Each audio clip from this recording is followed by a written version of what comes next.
Good afternoon. This is Tidbits with Tay or Shantae or Pastor Shantae, whichever one you know me as. I wanted to share a couple of points from my personal time today with the Lord and just want to give hopefully some encouragement in some different areas that as I was reading that kind of stuck out to me. The first one I want to share is talking about overcoming challenges, and this thought came to mind. Those who overcome challenges can learn to solve their problems more efficiently than those who are comfortable. Many times, our comfortable zone does not allow us the stress that can sometimes come with being under pressure to help us solve problems. So that was just my first thought today when I was reading the scriptures that when you overcome your challenges, it kind of forces you in some ways to figure out a more efficient way of solving your problems. The second thing I want to share real briefly is about gossip, and these are a couple of points, and these are coming from Proverbs chapter 16 verse 28 and Proverbs chapter 26, or Proverbs 26 rather, verse 20, and you can read those in your own time. But here are some things to think about with gossip. When possible, ignore it. Most of the time, gossip, especially if when people are gossiping about you, it's not even worth your time to address it. A lot of times things can work themselves out if you stay out of it. The second thing is when it's appropriate, address it. We know that gossip feeds unhealthy appetites. The scripture kind of alludes to that gossip is like choice morsels. And so a person who has an unhealthy spiritual appetite will find themselves feasting on gossip, and we don't want to be those kind of people. It's also with gossip, correcting gossip with people who actually matter. So maybe people closest to you, your family members, those are people that you might want to set the record straight about certain things. But in general, if the person is not really that important to your immediate circle, whenever possible, ignore it.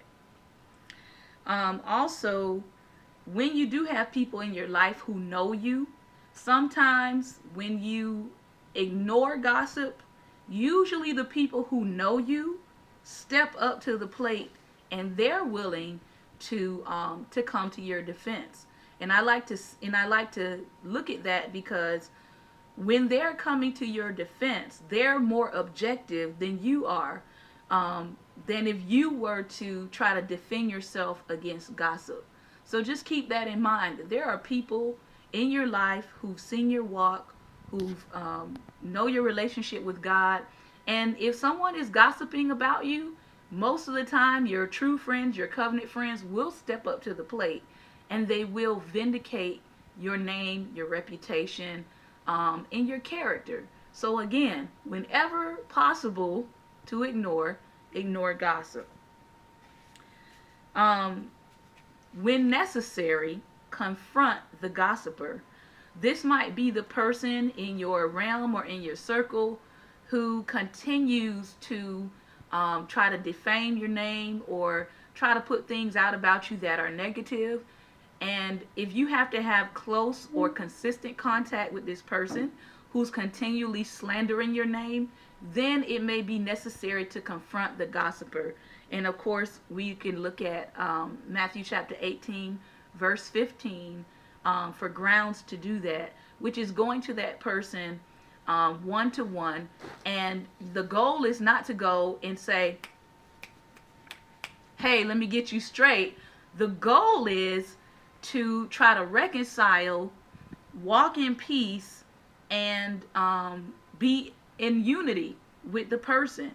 If they're choosing not to be in unity, that's not your responsibility. Your responsibility is to, as Paul said, whenever you can, as much as life within you, make peace with all men. And sometimes you have to know when making peace means, hey, being silent about it, God is going to deal with it. confronting that person if it's something that's very damaging, or it's happening on a consistent basis, or letting people who know your character speak on your behalf. So just a little bit of wisdom there with gossip. And this is the other piece that a lot of people don't seem to understand.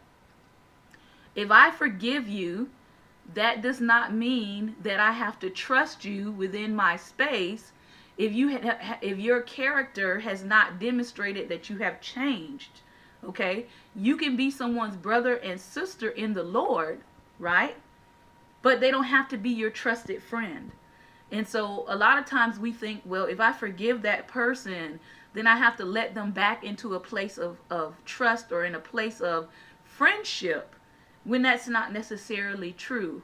Okay, so a person can be your brother or sister in the Lord, but not be held to your bosom. Okay, John was held to Jesus' bosom. If you look in John chapter 13, Judas was never reported to have been in the bosom of Jesus. So that gives you an idea of the different levels of responsibility, the different levels of trust, the different levels of communication that can go on even in a setting with people that that you come into contact with all the time. Again, John is known as the disciple whom Jesus loved, who was in the bosom of Jesus. Judas is never noted as that. So just keep that in mind. The last thing about gossip, two things. Stay away from rumor mills. Stay away from people who continually stir up rumors, stir up gossip, try to get you involved in gossip, try to get you having an opinion about something that you don't know whether it's true or not. Okay, so that's one thing you can do. And then the last thing on gossip is don't let gossip diminish your self-worth. Okay, if you feel down every time somebody puts you down, then you may want to check whether or not your self-worth is being invested in what people say about you, or if you're putting your self-worth in the hands of God, because that's really where it should be. Ephesians chapter 1 verse 6 talks about how we are accepted in the beloved. So let your acceptance come from God. That way, whether or not a man or a woman accepts you or not, you're not going to be shaken in your esteem, because your esteem is rooted in the love and acceptance from God alone. All right. The other thing I was looking at today is forgiveness.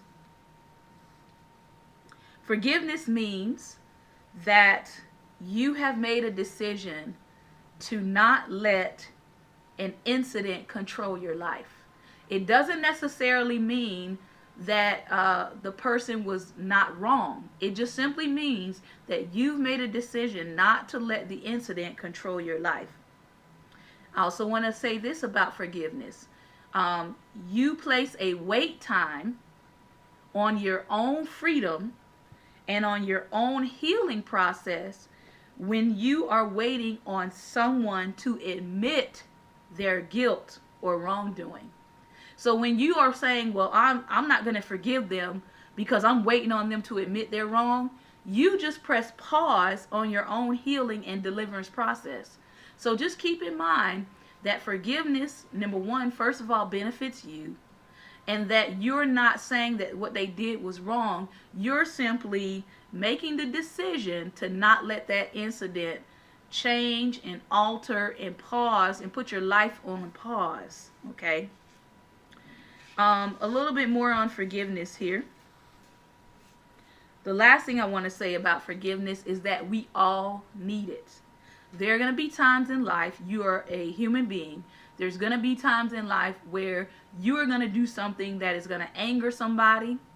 You may be acting out, and in the heat of the moment, you may do something that, seems like it's irreparable. It can be in your actions, it can be in your words towards another person. And so we all need forgiveness. We don't ever need to act like we are just so without fault that we don't need forgiveness.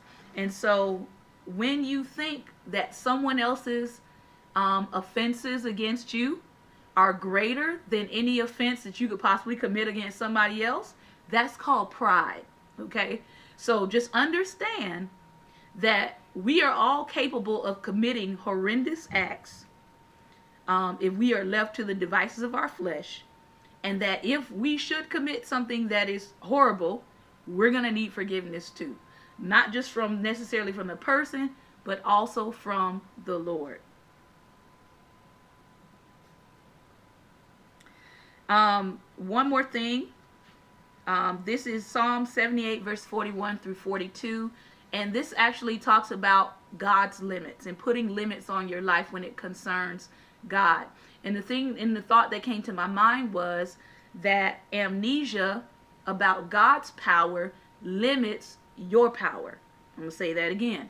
Amnesia about God's power limits your own power. So let's not forget the things that God has done in our life. And let's make sure that we're not limiting the Holy One of Israel by forgetting what God has done. Which leads me to my next topic that I looked at, which was fear and some of the behaviors that go along with fear. And there are 5, okay? Procrastinating, underperforming, focusing on your rejections, getting sidetracked, and feeling unworthy. These things are rooted in fear. So fear can cause you to do those 5 things: procrastinating, underperforming, focusing on your rejections, getting sidetracked, and feeling unworthy. They're stemming from fear, and they can make you act in ways that are not beneficial to your life. And so one of the things that I looked at today was recognizing self-sabotaging behaviors and then making a commitment to put a stop to them in your life. So last thing, because we started out the talk talking about overcoming challenges, and I want to end with talking about success. We know that everybody wants to be successful in one way or another. Some people want to be successful in certain areas of their life, and some of us want to be successful in all areas of our life. We want to be holistic and well-rounded. And I'm immediately reminded of Joseph, Genesis chapter 39 verse 3, where it says that God was with Joseph and he had success in every single thing he did. And so I thought about the life of Joseph, and I said, well, God, what really upset Joseph's haters? I mean, what really upsets people about Joseph? And the number one thing was that he had success in everything that he did. This is what makes people who hate you upset. When you are successful in everything you do, it doesn't matter if you're put in a pit. It doesn't matter if you are put in a work environment that is oppressive. It doesn't matter if you are wrongfully accused and you still wind up being on top and serving. It's like they cannot understand it. But the answer is God was with Joseph in everything he did, and he was successful. So I leave you this word from the Lord. Until you get comfortable with hate, you are not ready to be a success. Okay? Because it comes with the territory. But though this hatred may come with your territory, understand that it will not rule your success. So again, until you get comfortable with hate, you're not ready for success. Because you must understand that hatred comes with the territory, but it will not rule over your success. So I just thank you today for checking out these tidbits. I hope that I said something today that would be a blessing to you, that would encourage you, that would strengthen your walk. And one last tip for the married people, or those who are hopefully going to be married, and that is that you have to make sure that you're communicating, especially if you're engaged. A lot of times engaged people have things that they have not verbalized, and they have to get counseling before they get married so that they can verbalize what their expectations are. Counseling in courtship can deter divorce court. So I encourage you, if you are engaged, to make sure you get counseling, to make sure you talk things over, and of course, if you're married, to keep the conversation going. Again, success in every area of your life today is going to depend on you.